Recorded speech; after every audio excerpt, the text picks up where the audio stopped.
pada siang hari ini kita dapat berkumpul di sini guna untuk apa yang saya dapat selama saya mengikuti CGP Angkatan 9 Kabupaten Jepara. Nah, marilah kita buka acara pada siang hari ini dengan bacaan Bismillah bersama-sama. Bismillahirrahmanirrahim. Nah, terima kasih kepada semua teman-teman semua. Jujur saya gugup. Pertama kali saya harus, dua kali ya Bunda.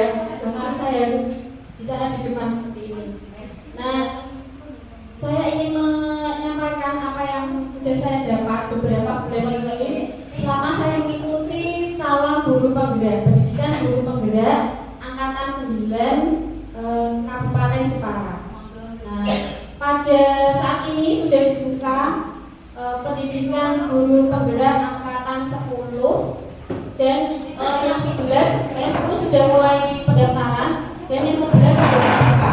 Bagi teman-teman yang ingin mendaftar, monggo nanti saya bantu.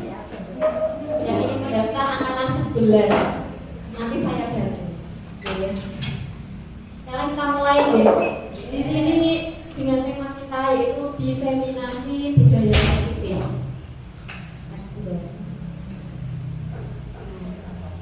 Konsep budaya positif. Di sini saya mendapatkan ini itu di modul 1.4. Yaitu mengenai perubahan paradigma, disiplin positif, nilai-nilai kebajikan, kebutuhan dasar manusia, motivasi perilaku manusia, posisi kontrol guru, keyakinan kelas, dan segitiga restitusi. Pembelajaran dengan paradigma baru. Pembelajaran dengan paradigma baru merupakan pembelajaran yang dirancang berdasarkan prinsip pembelajaran berdiferensiasi, sehingga para peserta didik belajar sesuai kebutuhannya, berdasarkan tahap perkembangan sesuai teori psikologi modern untuk mewujudkan profil pelajar Pancasila. Kemarin sudah ingat ya elemen profil pelajar Pancasila, yaitu beriman dan bertakwa dan berakhlak mulia, berkebinekaan global, bergotong royong, mandiri, kreatif, dan bernalar.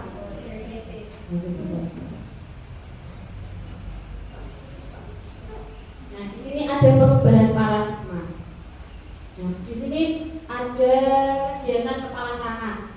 Nah, ada A dan B. Misalnya Bunda Rum sama Bunda Wiwi. Nah, Bunda Rum itu punya kertas kecil. Dia ditulis dengan benda sesuatu yang sangat berharga untuk Bunda Rum. Kemudian digenggam. Nah, kira-kira kalau Bunda Wiwi pengen lihat, dikasih lihat nggak Bunda?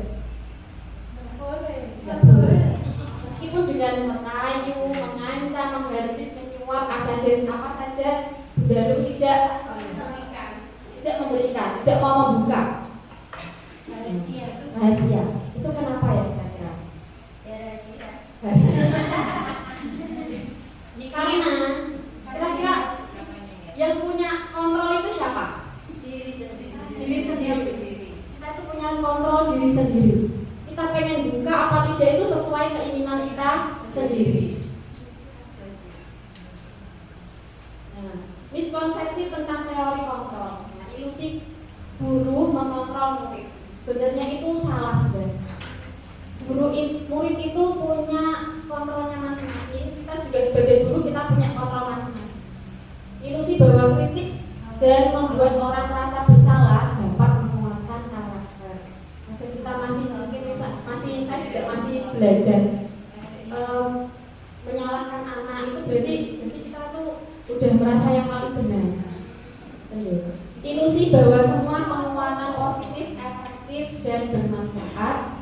Ilusi bahwa orang dewasa memiliki hak untuk memaksa. Nah, kita sebagai guru tidak bisa memaksakan kepada murid kita untuk ini. Misalnya anak tidak minat ya kita berusaha suatu saat atau mungkin kita mencari sesuatu hal yang bisa menarik anak dengan tidak memaksa. Betul ya?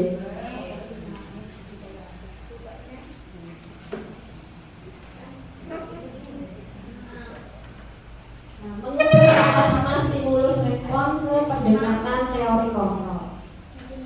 Stimulus respon tentang dunia, yaitu realitas kebutuhan kita sama, sedangkan teori kontrol tentang dunia itu kebutuhan kita berbeda.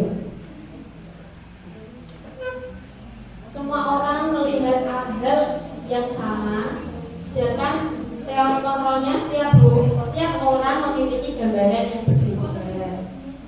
Stimulus responnya, kita mencoba mengubah orang agar berpandangan sama dengan kita, sedangkan teori kontrolnya semua kita berusaha memahami pandangan orang lain tentang dunia. Jadi kita tidak bisa memaksakan kehendak, tidak bisa memaksakan pendapat kepada orang lain, karena kita punya kontrol diri masing-masing. Kita kalau nggak mau ya udah nggak mau, kita yang punya kontrolnya. Oke.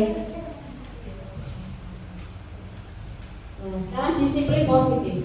Disiplin berasal dari kata disiplina, yang artinya belajar. Disiplin mengacu pada disiplin diri yang memiliki tanggung jawab terhadap apa yang dilakukannya berdasarkan nilai-nilai yang diyakini. Kemudian disiplin positif merupakan salah satu cara menerapkan disiplin yang bertujuan untuk menumbuhkan kesadaran serta memberdayakan peserta didik tanpa imbalan penghargaan atau reward, ancaman atau hukuman. Sebenarnya kalau di kurikulum Merdeka pada saat ini kita tidak diperbolehkan, sebenarnya tidak diperbolehkan memberikan reward. Karena ini kan sepertinya sudah dihapus ya Bunda, untuk ranking ya. Karena itu akan membuat anak itu menjadi tergantung.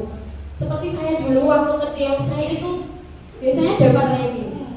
Terus suatu saat mungkin saya sedang blog atau boleh saya dapat ranking dulu. Itu saya sedih, marah itu pada diri saya sendiri. Mungkin ada yang pernah merasakan seperti itu. Jadi biasanya langsung ngedrop ya. Seperti itu Bunda. Jadi sepertinya reward itu sudah bukan saatnya untuk disebutkan. Nilai-nilai kebajikan universal. Nilai-nilai kebajikan adalah sifat-sifat positif manusia untuk yang merupakan tujuan mulia yang ingin dicapai setiap individu. Nilai-nilai tersebut bersifat universal dan lintas bangsa, suku bangsa, agama maupun latar belakang.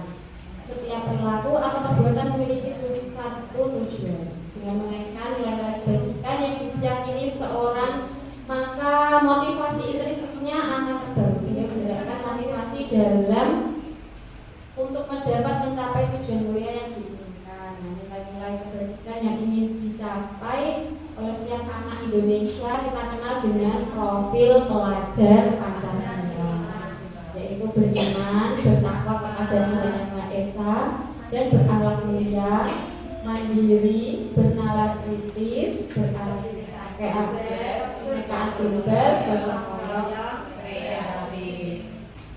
Manusia itu punya kebutuhan dasar. Nah, kebutuhan dasar manusia itu adalah segala sesuatu yang kita lakukan untuk mendapatkan apa yang kita inginkan. Seluruh tindakan yang kita lakukan memiliki tujuan tertentu, dan semua usaha terbaik yang kita lakukan adalah dalam rangka agar kebutuhan dasar kita terpenuhi dengan baik. Nah, di sini ada 5 kebutuhan dasar manusia, yaitu kebutuhan bertahan hidup. Kita itu kan butuh makan, butuh tempat tinggal, butuh pakaian, keamanan, kesehatan. Nah, yang kedua itu kebutuhan akan kasih sayang dan rasa terima. Rasa diterima, diperdulikan dan berbagi kerja. Kemudian adalah kebutuhan penguasaan diri, keinginan untuk dianggap memimpin demonstrasi. Kemudian kebutuhan kebebasan yaitu mandiri, memiliki pilihan mencoba hal baru. Dan kebutuhan dasar manusia mengenai kesenangan. Kita manusia itu butuh kesenangan, yaitu dengan bermain, dengan humor,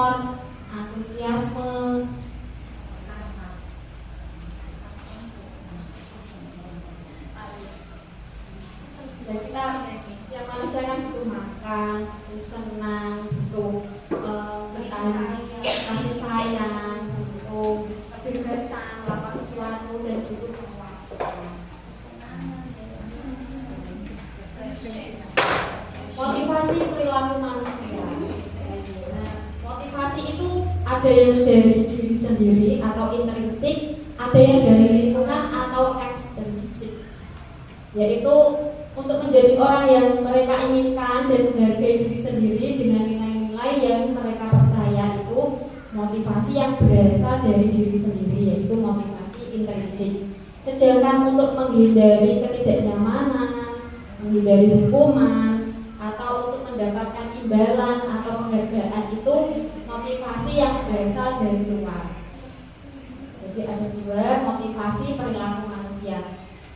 Kita melakukan sesuatu itu kita dasarnya untuk apa? Kalau kita pengen dihargai, berarti itu dari lingkungan luar. Tapi kalau kita pengen melakukan apa itu sendiri, berarti motivasi itu berasal dari diri kita sendiri. Kemudian yaitu ada 3 motivasi juga, itu hukuman, konsekuensi, restitusi. Nah, hukuman itu bersifat tidak terencana atau tiba-tiba, dan murid tidak tahu apa yang akan terjadi atau dilibatkan, bersifat satu arah dan berupa hukuman fisik. Misalnya disuruh berdiri di depan kelas, atau disuruh membersihkan sampah, seperti itu yang namanya hukuman. Atau misal berlari keliling lapangan, itu yang namanya hukuman. Sedangkan konsekuensi itu bersifat terencana atau sudah disepakati sebelumnya atau sesuai dengan peraturan. Kemudian murid tetap dibuat tidak nyaman, sedangkan sikap guru selalu memonitor murid. Kemudian restitusi, yang ketiga restitusi, yaitu proses menciptakan kondisi bagi murid untuk memperbaiki kesalahan. Proses kolaboratif yang mengajarkan murid untuk mencari solusi sendiri.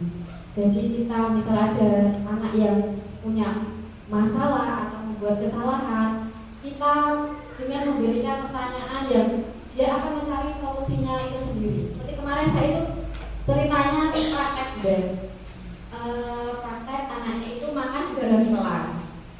Nah, setelah dilakukan restitusi, itu apa sih sebenarnya alasan dia melakukan? Katanya lapar. Nah, berarti dia itu karena ingin memenuhi kebutuhannya tadi, karena laparnya tadi. Jadi itu yang namanya restitusi. Kita mengajak ngobrol anak itu sendiri, terus kemudian kita beri solusi. Misal nanti kalau berangkat sekolah sarapan dulu, jadi kalau di sekolah sudah konsentrasi dan tidak lapar. Nah, sekarang saya kasih tugas, kita membedakan hukuman dan konsekuensi. Nanti diisi ya antara hukuman atau konsekuensi. Mencatat 100 kali di dalam buku kalimat saya tidak akan terlambat lagi karena terlambat ke sekolah. Kira-kira itu apa, Bu? Hukuman. Lari mengelilingi lapangan basket 2 kali karena terlambat dari sekolah. Murid diminta untuk push up 15 kali karena tidak menggunakan masker ke sekolah.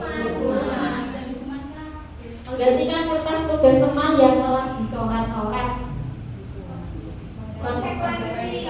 Membersihkan tumpahan air di meja tulis karena tersenggol pada saat belajar. Konsekuensi.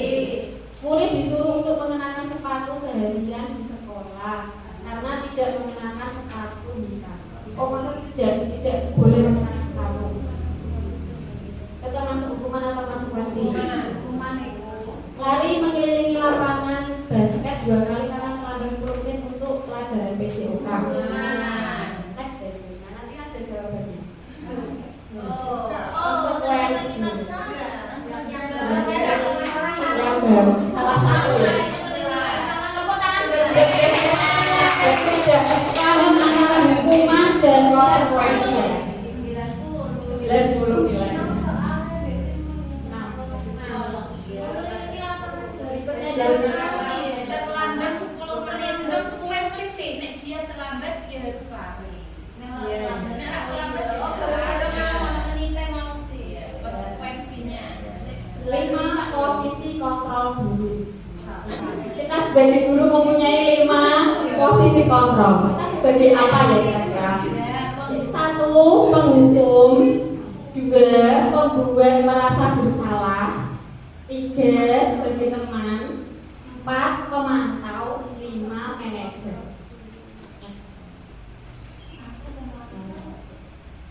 Contoh penerapan 5 posisi kontrol guru.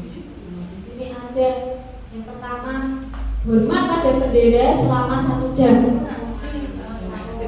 Itu sebagai posisi kontrol, sebagai penghukum, dia memberi hukuman. Yang kedua, berapa kali ibu harus memberitahu kamu selalu saja mengecewakan ibu. Menggunakan kalimat mengecewakan berarti dia itu pembuat merasa bersalah. Kemudian, ayo dong ikuti aturan sekolah, tolong ya jangan nakal ya. Itu berarti kita posisi kontrolnya sebagai teman. Tidak ya? Nah, berikutnya, kamu sudah melanggar peraturan sekolah, kamu tahu konsekuensinya. Setelah upacara, kamu beli atribut koperasi dan jangan diulangi lagi. Itu sebagai pemantau. Kemudian, apakah kamu tahu kesalahanmu? Kira-kira bagaimana kamu memperbaiki kesalahanmu? Nah, ini sebagai manajer. Dari 5 posisi itu, kita diharapkan itu menjadi seorang manajer. Gitu. Jadi kita memberi solusi permasalahan, tapi dari anak itu sendiri. Jadi anak itu sendiri mencari solusi apa sih sebenarnya kesalahannya dia. Apakah itu boleh diulangi atau tidak? Jadi kita sebagai guru itu untuk posisi kontrol guru yang paling baik itu adalah seorang manajer. Cuman itu memang sulit sekali untuk prakteknya. Saya sendiri belum bisa praktekannya. Jadi kita belajar bersama dari manajer untuk sebagai manajer. Nah, posisi kontrol apakah aku? Saya kecewa sekali dengan kamu. Tadi apa ya? Pembuat merasa bersalah. Kamu tidak pernah benar melakukannya. Posisinya di mana, Bunda? Membuat merasa bersalah. Ayolah lakukan demi ibu ya. Sebagai teman. Lanjut, apa rencanamu untuk menyelesaikan masalah ini? Manajer. Lanjut, kamu tidak pernah mendapat nilai jika tidak mengerjakan tugas.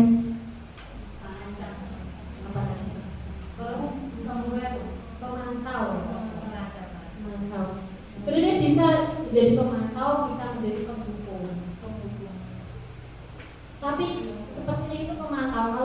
Kalau dilihat dari dia kan belum ngasih hukuman ya, Bunda. Dia itu mengutarakan konsekuensi yang akan didapatkan kalau dia tidak mengerjakan tugasnya. Jadi sebagai pemantau.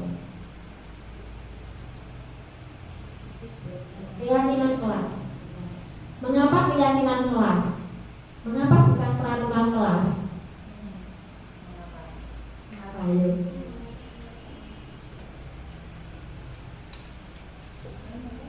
Kalau peraturan kelas itu mengikat. Kalau keyakinan kelas itu bersifat abstrak, berupa pernyataan universal, dibuat dalam pernyataan positif, sedikit saja agar tidak diingat, sesuai dengan kondisi kelas dan sekolah sehingga kemudian diterapkan. Dan semua warga sekolah atau warga kelas dilibatkan saat membuat keyakinan kelas. Sebenarnya akhirnya saya praktek, cuma untuk anak TK itu sebenarnya sulit juga untuk membuat keyakinan kelas. Kalau yang dipraktek-prakteknya itu anak-anak menulis apa keyakinan kelas yang mereka yakini akan membuat kondisi kelas itu menjadi kondusif, kemudian ditempel di depan. Cuman karena anak TK itu tidak bisa seperti itu, jadi saya sebenarnya masih ingin mencari apa sih bagaimana cara menerapkan keyakinan kelas untuk anak TK. Mungkin kalau sebetulnya sudah kita terapkan ya Bunda. Setiap pulang itu kita membaca syair pulang semua, hampir seperti itu. Cuma itu kan kesepakatannya di keyakinannya itu kalau sudah di rumah ganti baju ganti apa ya, mungkin kita bisa membuat sajak seperti itu untuk kegiatan di kelas, misalnya nggak boleh makan atau nggak boleh gaduh. Untuk penggunaan kata negatif itu tidak boleh. Iya. Tenang, harus tenang. Ya, harus tenang kayak gitu. Tidak boleh gaduh itu tidak boleh. Jangan nangis itu tidak boleh. Boleh diam. Diam atau senyum kayak gitu ya Bunda. Penggunaan keyakinan kelas itu menggunakan kalimat positif. Tidak boleh menggunakan jangan, dilarang atau tidak boleh.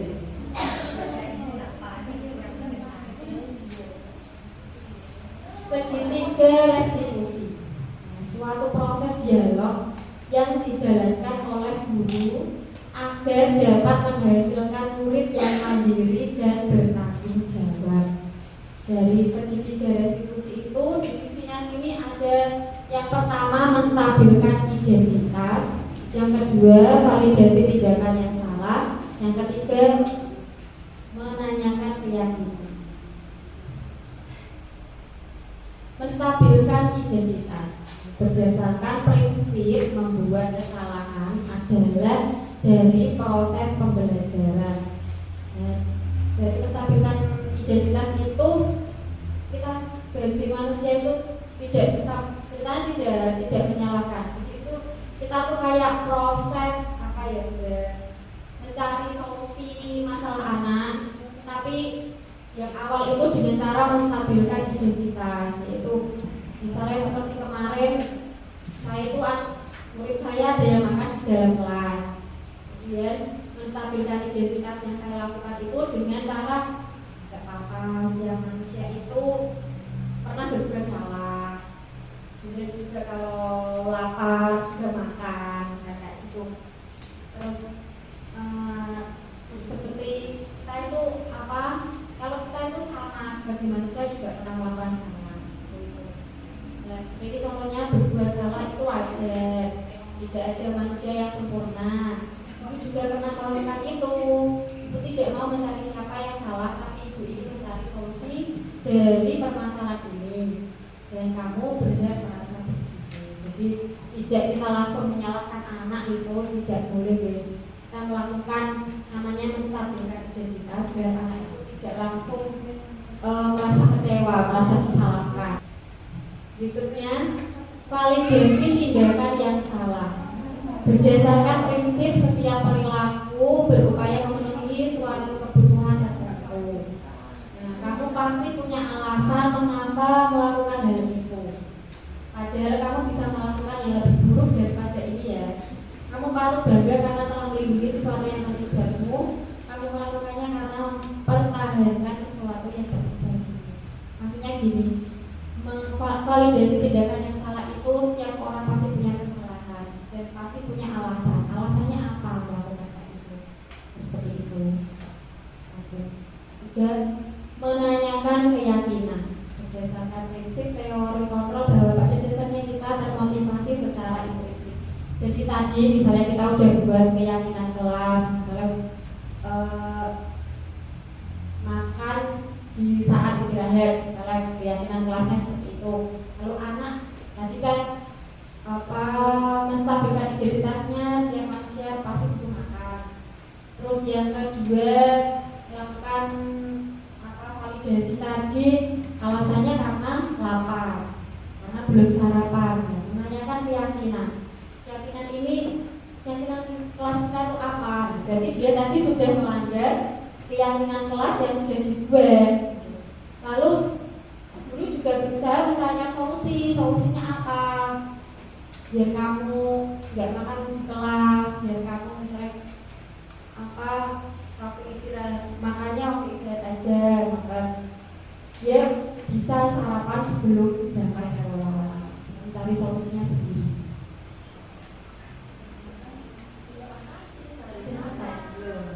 Terima kasih.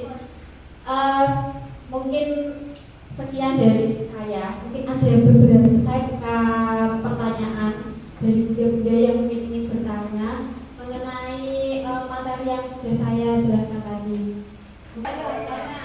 Itu tentang kontrol diri tadi.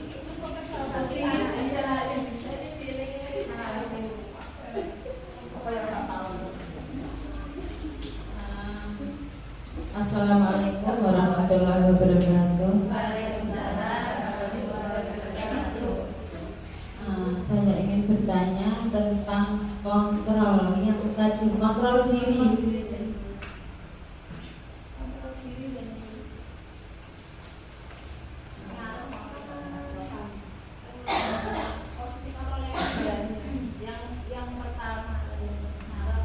Ya, untuk kontrol guru, maksudnya gini, itu tadi kan Bunda Emi bilangnya kita harus punya kontrol diri dan harus punya apa ya?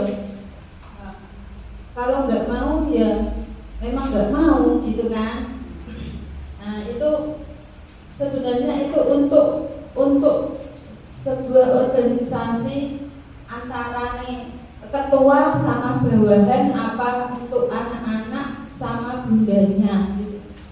Maksudnya kontrol itu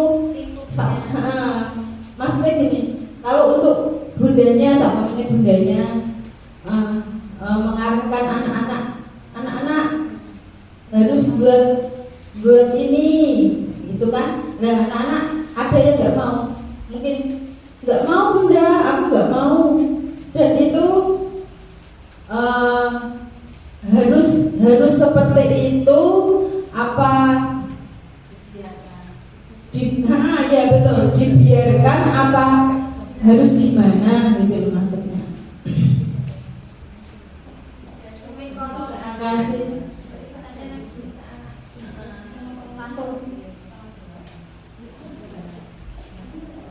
Langsung saya jawab aja ya Bunda. Posisi kontrol untuk yang tinggi itu guru kepada murid. Mengontrol apa sih? Kita tuh sebagai guru itu maksudnya sebagai penghukum. Posisi kita itu sebagai penghukum, orang yang suka memberi hukuman atau pembuat merasa bersalah. Misalnya kayak apa? Kamu kok nakal sih? Gitu. Kamu kok salah terus? Itu posisi kita berarti pembuat merasa bersalah. Terus misalnya ada kita memberi kegiatan, ada anak yang ayo berarti kita sebagai posisi kita sebagai teman. Dan sedangkan kita sebagai pemantau itu posisi kita dengan kita memantau dengan memberi peringatan, ayo kalau kamu nggak mengerjakan nanti nggak dapat nilai loh. Itu berarti kita sebagai pemantau. Sedangkan sebagai manajer itu kita misalnya ada anak yang nggak mau mengerjakan, kira-kira kenapa sih, mencari solusi kenapa dia nggak mau mengerjakan.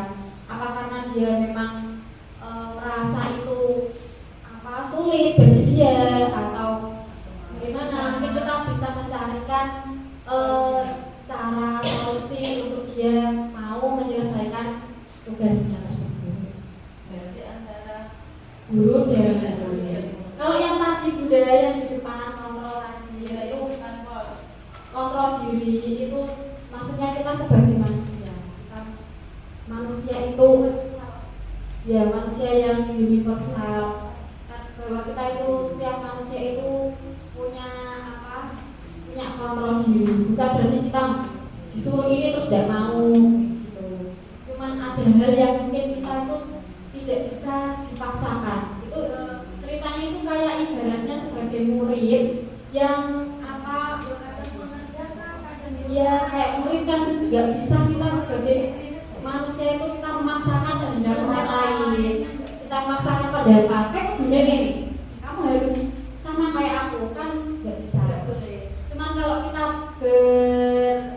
di dalam suatu lembaga kita kan manutnya kita tetap sama atasan.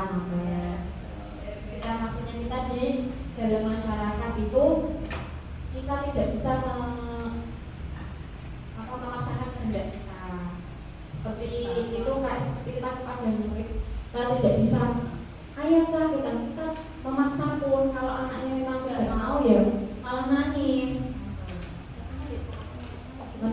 Tapi suatu itu mungkin bisa dengan dilakukan dengan cara kita melakukan hal-hal yang mungkin menarik bagi anak itu. Seperti tadi melakukan pembelajaran berdiferensiasi. Berdiferensiasi yaitu pembelajaran yang berbeda. Jadi setiap murid itu mendapatkan pembelajaran yang berbeda. Bukan berarti muridnya 30 terus kegiatannya 30 gitu, enggak ya. Kita mengelompokkan, jadi anak-anak itu dikelompokkan. Misalnya ada anak yang bisa, yang senang matematika, ada yang anak pandai matematika, ada anak yang rata-rata, terus ada yang anak tidak bisa. Nah, mungkin kita dengan kelompok kecil-kecil itu kita membuat kegiatan. Ya, anak yang tadi sudah pintar, mungkin kita kasih kegiatan yang agak lebih lagi, misalnya melipat. Jadi kita kasih sedikit lipatannya 5 lipatan. Terus anak yang sedang tadi kita kasih 3 lipatan. Anak yang belum bisa tadi kita kasih 1 lipatan. Seperti itu.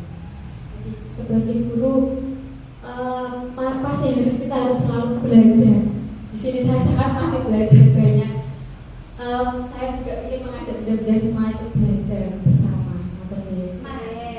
Dan sekarang kita kan sudah kurikulum merdeka. Banyak hal yang mungkin harus dirubah, banyak hal yang mungkin pembelajaran kita sepertinya ada yang harus.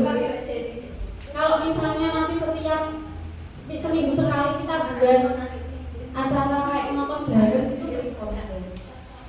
Anak-anak. Ya. Oke.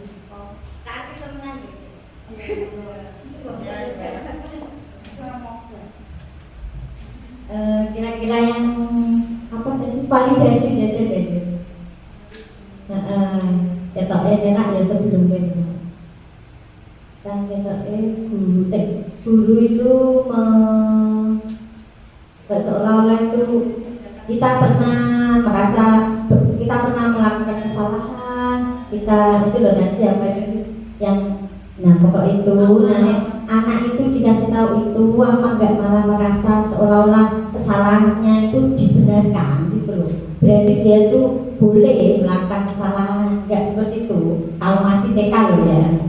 Kalau mungkin taraf SMP, SMA mungkin sih sudah bisa membedakan yang benar, yang salah. Tapi kalau TK terus dikasih tahu, ya bunda juga sering berbuat salah, bunda juga manusia, itu kan malah dia merasa, oh berarti aku berbuat gini nggak apa-apa ya, wong bunda aja seperti itu, apa nggak malah seperti itu gitu. Ini nanti maksudnya itu lanjutannya itu dibawa kemana kalau masih usia TK?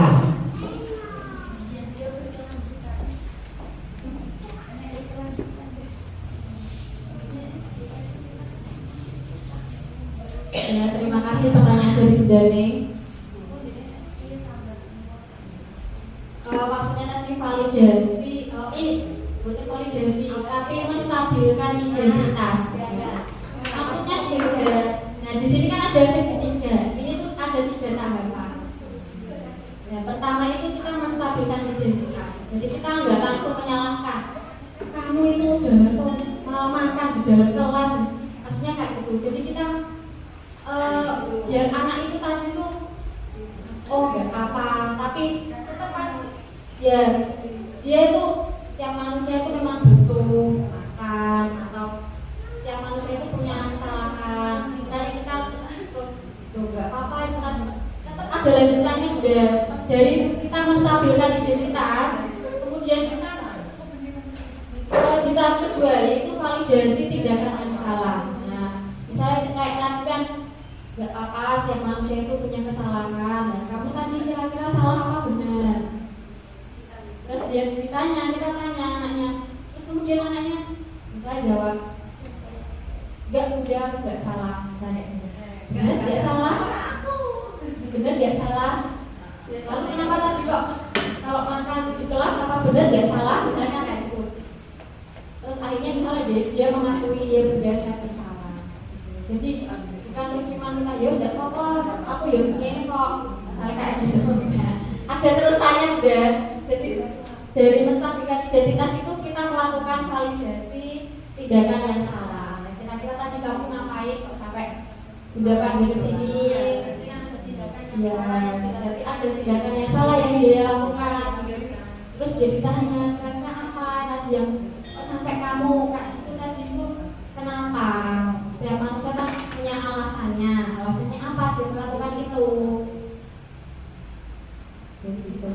Kemudian setelah kita melakukan validasi tindakan yang salah, kita menanyakan keyakinan kelas. Kira-kira tadi melanggar keyakinan kelas apa tidak? Jadi sebelumnya kita sudah membuat keyakinan kelas. Membuat keyakinan kelas itu dia kan sudah tahu kalau Sudah ada tahu, keyakinan ya. kelas. Berarti dia kan tahu kalau misalnya melakukan itu salah. Salah. Terus saya kita mancing. Ya. Tapi salah enggak itu. Ya, salah ya. Kira-kira tadi alasannya kenapa? Ternyata lapar banget. Terus kemudian kita kasih solusi. Salah pada Itu namanya tahap segitiga restitusi. Ini sebenarnya ini ilmu psikologi Bunda. Karena kita di berhadapan dengan musik, jadi harus kita belajar dengan ilmu psikologi juga. Ada yang pertanyaan lagi?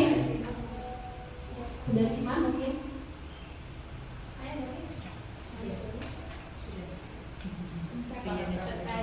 Mungkin kita ice breaking dulu. Ice breaking dulu. Apa ya? Ada yang mau memimpin ice breaking? Iya ini. Ice breaking sudah. Tunjukkan kelebihanmu. Mungkin tak tepuk-tepuk dulu ya. Nah sekarang kalau saya tepuk 1, yes. Satu, tepuk 1, yes. Tepuk 2, oke. Tepuk 3, belajar.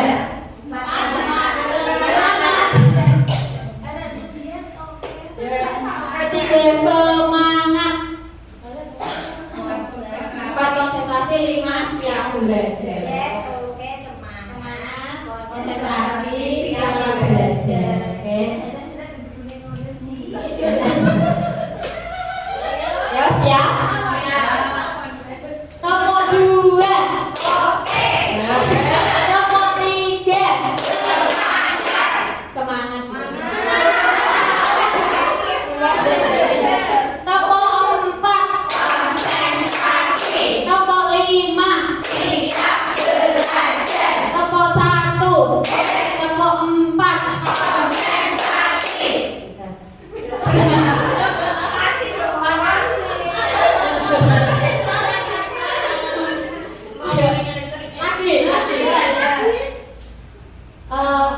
Tepuk 5. Siap belajar. Tepuk 2. Oke. Berarti jenengan cepat mendengar. Sekarang perhatikan jari saya. Jangan cuma mendengar tapi juga melihat. Apa ya? Siap?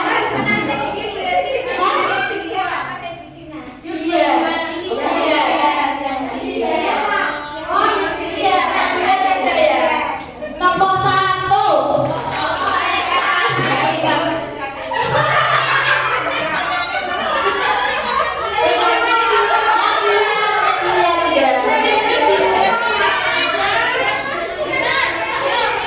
Ayo ya, yang dilihat aja ya. Tepuk 4. Oke, ayo.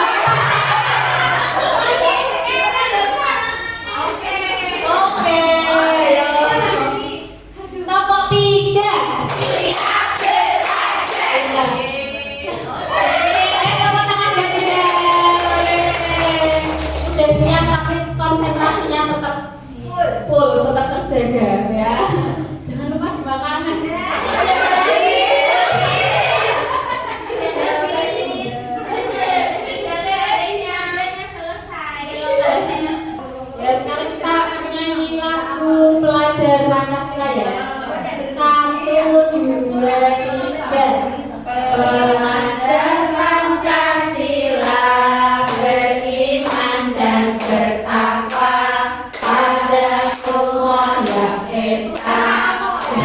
berakhlak mulia, berkebinekaan tunggal, gotong royong mandiri, kreatif dan bernalar kritis.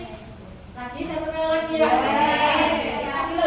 Lagunya tanda judul.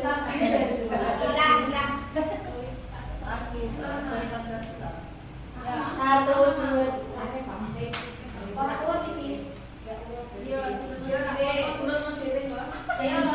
Ada Allah yang Maha Esa saja ya.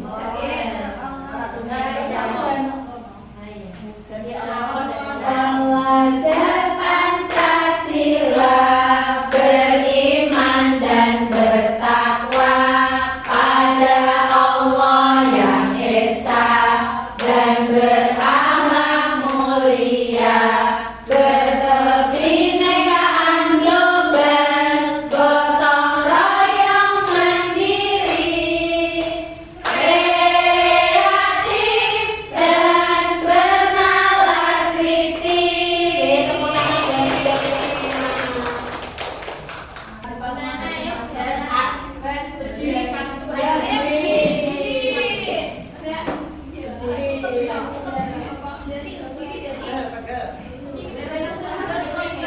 pegel, biar gak pegel ya bunda. Senang atas bawah, goyang goyang, atas bawah, goyang goyang, goyang ke kanan, goyang ke kiri, berputar, goyang goyang, atas bawah, geleng geleng, atas bawah, geleng geleng, geleng ke kanan, geleng ke kiri, berputar, geleng geleng, atas bawah, tepuk tepuk, atas bawah, tepuk tepuk, tepuk ke kanan, tepuk ke kiri, berputar, tepuk tepuk, atas bawah, wek wek wek wek, atas bawah, wek wek wek wek, wek wek ke kanan, wek wek ke kiri, berputar, wek wek wek wek.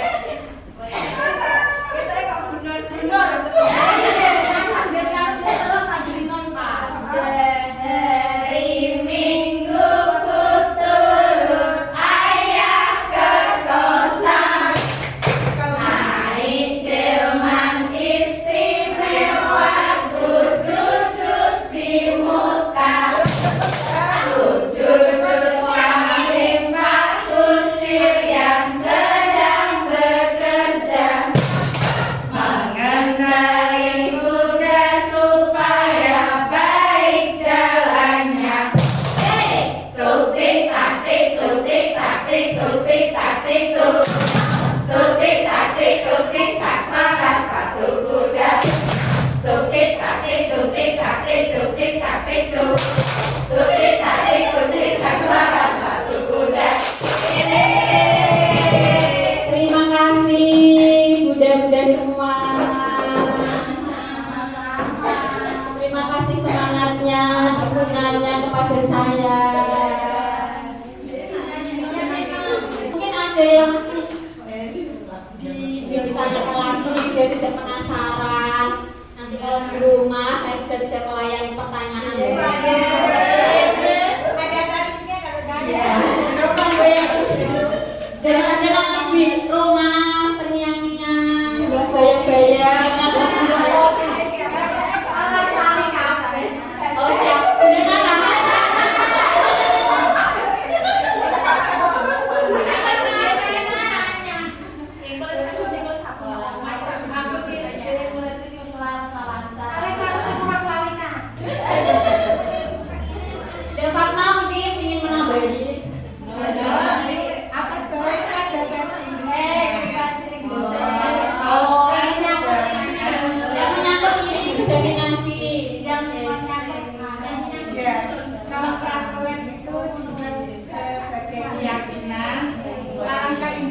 dunia. Kalau di Indonesia kan biasanya kalau peraturan itu diberlakukan sebagai keyakinan, alangkah indahnya Indonesia, betapa damainya. Karena di Indonesia itu peraturan dibuat untuk dilanggar. Ya, contohnya peraturan lalu lintas, biasanya kalau di luar negeri lampu kuning itu siap-siap berhenti, tapi kalau di kita ya perapatan itu kuning itu siap-siap untuk merabas, bablas aneh. Ya begitu saja, karena kadang ya begitu saja. Udah, tambahan dari saya. Terima kasih. Tambahan saja. Nggak apa-apa, budaya yang pengen memberi umpan balik atau apa tambahan atau mungkin ada sesuatu yang kurang dari di sini, ada yang kurang, ada yang ingin menambahi, monggo silakan. Ya sudah, terima kasih kepada bunda-bunda semua yang sudah meluangkan waktunya mau duduk di sini mendengarkan, tapi juga ikut memberi dari masukan kepada saya. Mungkin ada sesuatu atau dari materi saya yang banyak kekurangan atau kesalahan. Sudah cukup ya? Sudah cukup. Terima kasih. Saya mohon maaf apabila dalam saya bertutur kata, dalam saya menyajikan materi diseminasi budaya positif ini banyak kekurangan atau kesalahan dalam saya menyambut bunda-bunda, dalam kasubuhan juga mungkin kurang berkenan. Saya mengucapkan mohon maaf yang sebesar-besarnya, dan saya mengucapkan terima kasih kepada bunda-bunda semua yang sudah meluangkan waktunya memberikan masukannya kepada saya dan memberikan dukungan terutama. Terima kasih. Sebelumnya kita tutup acaranya dulu, acara kita dulu diseminasi budaya positif ini dengan bacaan adalah Alhamdulillahirabbil alamin. Wabillahi taufiq wal hidayah. Wassalamualaikum warahmatullahi wabarakatuh. Waalaikumsalam warahmatullahi wabarakatuh.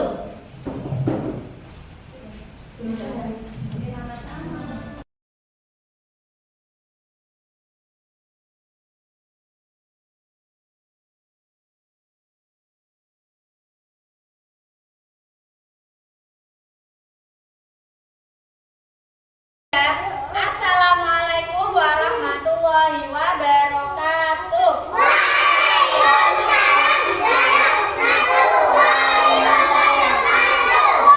Sebelum kita belajar, kita mau membuat keyakinan kelas. Membuat keyakinan kelas. Kelas kita tuh, kamu pengen kelas kita kayak gimana? Anak-anak pengen punya kelas yang kayak gimana? Banyak sampahnya, banyak lalernya, banyak semutnya.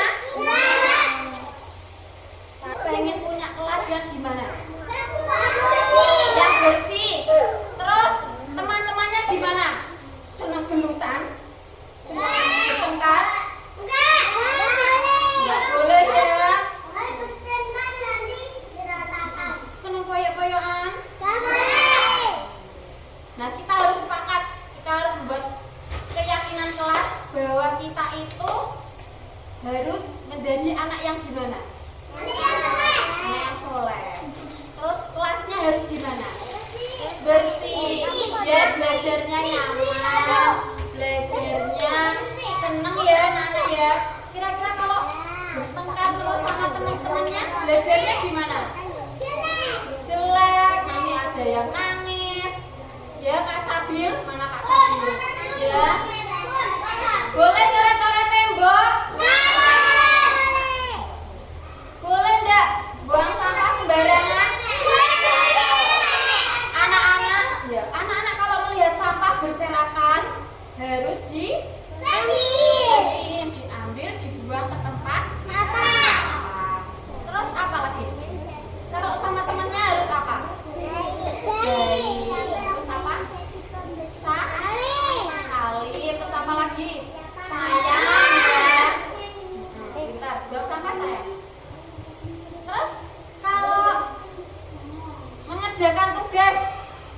nggak dikerjakan temennya? Boleh dikerjakan temennya? Boleh, harus mengerjakan sendiri ya, kita harus mengerjakan sendiri. Iya. Terus kalau anak-anak datang ke sekolah atau dari istirahat, melepas sepatunya di depan, oke, di bawah. Kemudian sepatunya dibiarkan gitu aja. Sepatunya ditaruh di mana? Ya, kita di rak sepatu. Sepatunya ditaruh di rak sepatu. Terus tasnya ditaruh di rak tas. Iya. Terus kalau sudah berdoa, sudah kegiatan, kita boleh makan? Boleh sambil makan? Boleh ya. Terus makannya waktu istirahat. Atau kalau lapar anak-anak harus sarapan dulu biar gak lapar ya. Oke, siap. Sekarang nanti Bunda tanya satu-satu anak-anak. Kamu pengen punya kelas yang gimana? Yang bersih. Kak pengen kelas yang kayak gimana? Yang apa? Sama temen apa? Bersih. Terus apalagi sama temennya harus salim. Boleh. Halo kabar, pengen kelas yang kayak gimana? Yang Bersih. Yang apa dok? Sapi. Mbak Karin? Yang apa? Oh, tidak makan di kelas. Mbak Syama? Ya. Yang ini Sabia? Apa? Sayang dengan teman. Kak Asla? Ya, saling menolong. Ini Bunda sudah tanya satu persatu. Ada yang jawab kelas yang bersih ya. Sekarang kita buat keyakinan kelas. Sudah tertulis tadi apa? Aku suka kebersihan. Terus apa lagi? Aku sayang teman. Terus aku anak mandiri. Ya, anak apa? Mandiri. Ya, oke, kita sepakati loh ya. Oke, kita jaga kebersihan. Rukun sama temennya nggak boleh bertengkar. Oke? Sudah sepakat? Terus mengerjakan tugas.